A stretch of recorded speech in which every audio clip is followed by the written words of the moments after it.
One of those teams who are the have-nots, they're stuck on 6 wins, is the Carlton Football Club. Been a massive talking point this week and continue to be, Joey, and that's where you're going to start with your first crack. Yeah, I am, because there's going to be a lot of noise coming out of Icon Park this week. There already is, and a lot of it, and a lot of the supporter base are calling for Michael Voss's head. They're baying for blood. But I think you need to just take a breath if you're the football club and look at it from a bigger picture and look at the cold, hard light of day to assess exactly where this football club is at. Because before Michael Voss got to the club, the team hadn't played finals for 8 years. We understand that. They had 6 different coaches in 25 years. None of them were successful. Britton, Pagan, Moldhouse, Barker, Bolton, Teague. Voss comes in his first year, they're in the 8 all season long, and they lose that heartbreaking game to Collingwood by a point to miss out. Second year, he takes them to a prelim.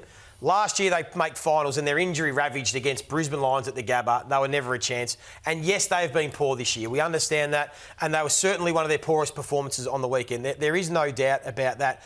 But before they just repeat history and try and appease the fan base and sack Michael Voss and start again, I think sometimes you can look deeper. And I think sometimes players need to take more ownership and responsibility for what has happened to the team this year, because we know about their star power, and everybody always says that they've been too reliant on their 4 big names: Cripps, Wiedering, Walsh and Curnow.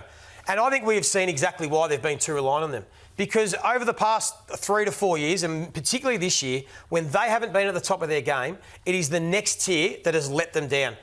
I'm calling the unreliable 5. And they are the 5 players that they brought into this football club to elevate them to be a top 4 contender, to be a premiership contender. And for all sorts of reasons, these guys have been unreliable and haven't got the job done. So we know a lot of them have had injury troubles. They've been inconsistent with their form. They lack resilience. Have they got the leadership that they required when they got them to the football club? Because they've all been well paid. They've all signed these big deals, but they have failed to deliver consistently. So when you look at it, so Mitch McGovern, 7 seasons at Carlton, hasn't finished top 10 in the BNF. 10th was his highest, I should say, in 2023. Adam Sard was an All-Australian in 2022, but he's never finished top 5 in a BNF. Even that All-Australian year, he was 6th. He's been inconsistent. This is his lowest rated year of his career. Zach Williams, 5th season. No, he had his injury troubles. No, he's a talent. Never been top 10 in the BNF.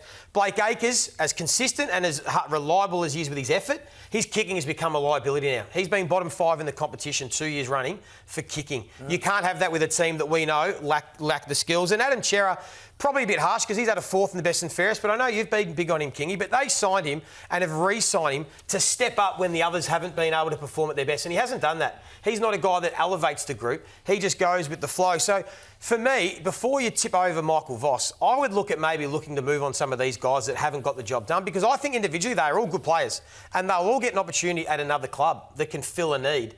But together with them at the Carlton Football Club, they are not getting the job done. And I think they need to be more open-minded to making change with the list. I want to see Michael Voss have a list next year that is more accustomed to the 2026 football, that with some kickers and some guys that can run and carry. We've spoken about they'll get Jagger Smith in next year. Hopefully Elijah Hollins is fitting well. Nick Newman will be back. Bring in some other talent that have got some skill. Move on some of these guys that just haven't been able to take them where they want to. What would you accept for them? They'll all be different depending on where they're at. Contract, I mean, McGovern's a free agent, the others are contracted, but anywhere between picks in the 20s and 30s that you can just, use to maybe trade in for someone else, more of a specific need. Isn't there time now, though? I mean, I think that was their time. I think they've had their time. So if they can go all the way back to go Not forward. all the way back. You don't have to move them. If they go young, if they go to draft picks, that's going to put a delay. I don't think they need to go all the way back. I think you can Breaching. refresh. I think you can... Look at what Western Bulldogs did with Luke Beveridge. Everyone was critical of what he did with Caleb Daniel and he did with Jack McRae, and he moved on Liam Jones, and he's been able to rejig it on the run. No one knew that Joel Frazier was going to do what he did until he was given opportunity. They've had father-sons sort of coming through, or academy picks coming through that have sort of helped that. Yeah, bit. Carlton's got father-sons in academies. Carlton have a father-son in Peter Dean's haven't been. No, even in this draft coming up, they're going to have Peter Dean's boy. They've got another academy player. The Camporellis we haven't seen. Yeah. Ben Camporelli was meant to be. What are you trying to say here? I just don't think you can get much for him.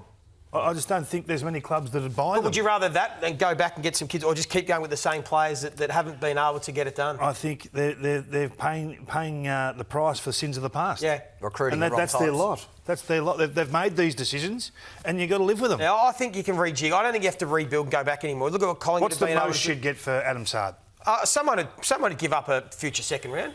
It's either a team in contention, or maybe it might even be another team that need some running power that they think they can get the best out of him. I think you'd be surprised for clubs. Would you prefer to keep those guys and purge Mackay, or keep Mackay and Perth. Mackay's the other one I'd be open to, absolutely. He's another one. I mean, nine seasons. He's finished top 6 in the BNF once in his career, hasn't Mackay? And so I'd be open to that as well. Absolutely. Depends how much the other club's paying of his salary too. If that club has to pay some of it as well, which comes into it strong, Joey. Calling for calm at Icon Park.